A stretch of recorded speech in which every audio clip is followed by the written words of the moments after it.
Bonjour et bienvenue dans cette nouvelle vidéo. Alors j'espère que vous allez bien. Aujourd'hui je vais vous parler d'un sujet qui est vraiment incontournable à maîtriser dans vos aquarelles. C'est le fait de donner de la profondeur.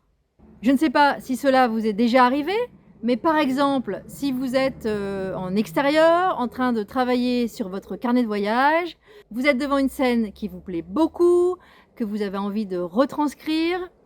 Mais finalement, au fur et à mesure que vous avancez dans votre aquarelle, vous vous rendez compte qu'il n'y a pas la profondeur, l'effet de perspective que vous aviez envie de retranscrire. Dans cette vidéo, je vais vous expliquer comment faire, comment aller à l'essentiel pour justement traduire ces effets de profondeur dans vos aquarelles.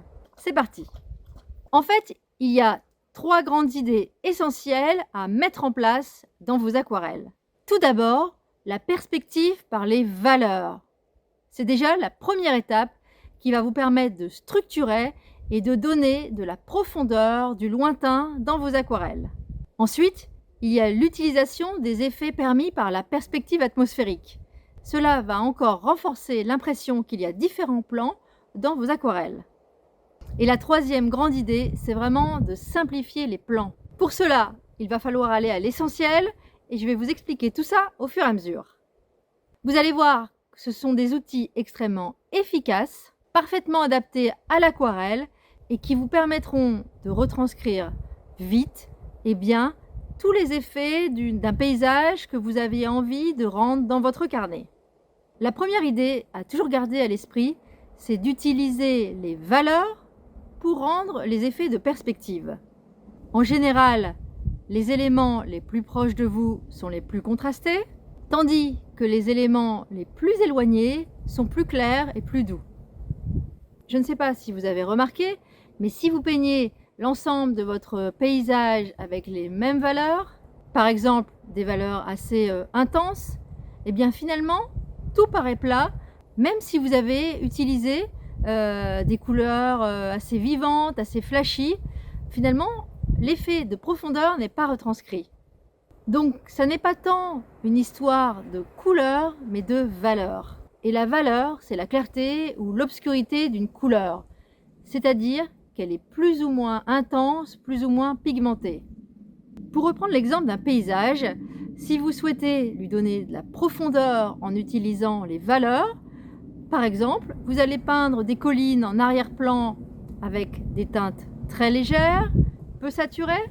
On peut également imaginer des maisons dans un plan intermédiaire qui seront peintes avec des valeurs intermédiaires, et enfin de la végétation ou des arbres au premier plan qui seront représentés avec des valeurs intenses, plus chargées en pigments. En fait, rien que de faire ça, déjà vous créez de la profondeur et différents plans dans votre aquarelle. Cela est très intéressant pour représenter les ombres et donner encore un effet de 3 dimensions et de perspective.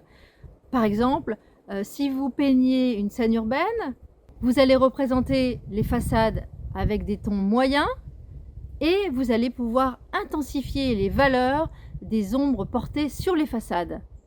Cela va tout de suite créer du relief et de la profondeur. Donc vous voyez que l'utilisation de différentes valeurs permet à la fois de donner un effet de lointain, de plan éloigné, mais également de donner l'impression de relief d'une scène vivante, et ce, même avec l'utilisation de 2 valeurs seulement. Donc pour reprendre l'exemple d'une façade, vous peignez un lavis assez léger avec une valeur moyenne, et puis les ombres portées sur cette façade doivent être contrastées. C'est ça vraiment qui va donner une autre dimension à votre aquarelle. Et à ce stade, ne cherchez pas à tout détailler. Finalement, la couleur fait le travail toute seule. 3 ou 4 ombres bien nuancées suffisent à faire le travail. Et en fait, votre aquarelle est structurée et cela vous permet d'avancer et donc dans un second temps de travailler les détails. Donc retenez bien cette première idée qui est vraiment essentielle pour représenter les plans dans votre aquarelle, c'est de jouer avec les valeurs. Et pour ça, mon conseil, c'est de vous baser sur 3 valeurs. Une claire, une intermédiaire et une foncée. Comme je vous en ai parlé pour le paysage, c'est-à-dire que dans le lointain, vous utilisez des valeurs claires et au fur et à mesure que vous remontez vers les premiers plans, vous intensifiez les valeurs et vous pigmentez davantage votre aquarelle. Ça, c'est vraiment quelque chose à laquelle il faut réfléchir avant de peindre. Et déjà au stade du croquis préparatoire, il faut que vous commenciez à réfléchir aux différentes valeurs que vous allez employer et où vous allez les placer dans votre composition. Le deuxième outil à exploiter dans vos aquarelles, c'est l'idée de la perspective atmosphérique. C'est-à-dire que les zones les plus éloignées vont être davantage grisées et plus floutées. C'est un phénomène que l'on observe naturellement et donc il va falloir le retranscrire dans votre carnet. Alors, comment faire pour représenter cette perspective atmosphérique dans vos aquarelles? En fait, il va falloir utiliser des tonalités plus froides dans les arrière-plans. C'est-à-dire que vous allez ajouter soit un peu de bleu, soit un peu de gris, voire même un violet assez froid pour représenter ce qui se trouve dans le lointain. Gardez quand même à l'esprit qu'il faut utiliser des valeurs claires, comme nous l'avons vu dans le premier point. En fait, rien que le fait de changer les tonalités des couleurs de l'arrière-plan, la distance apparaît. Et ce que vous pouvez faire également, c'est de davantage flouter ces zones du lointain. Cela va encore accentuer l'effet de perspective atmosphérique. Pour cela, travaillez davantage dans l'humide.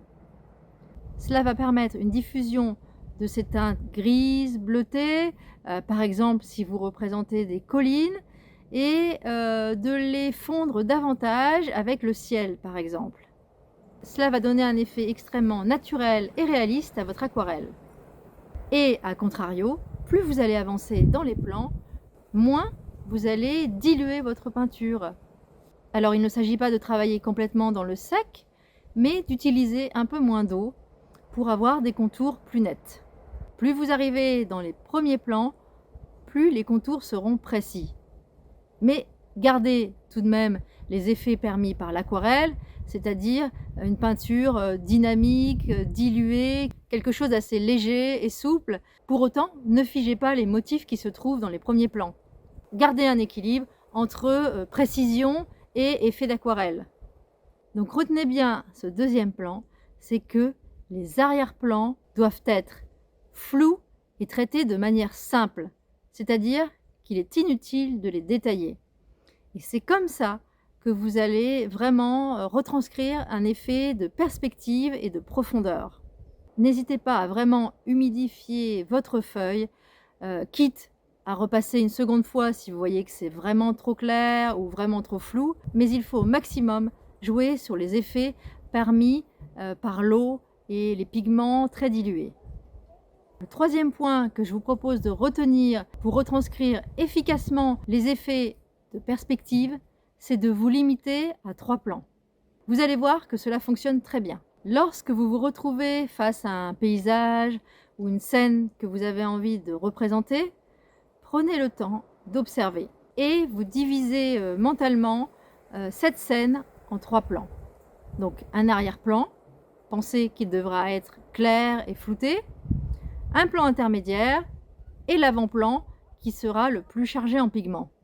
Faites ce travail de division des plans lorsque vous esquissez votre composition. Personnellement, c'est ce que je fais lorsque je représente un paysage.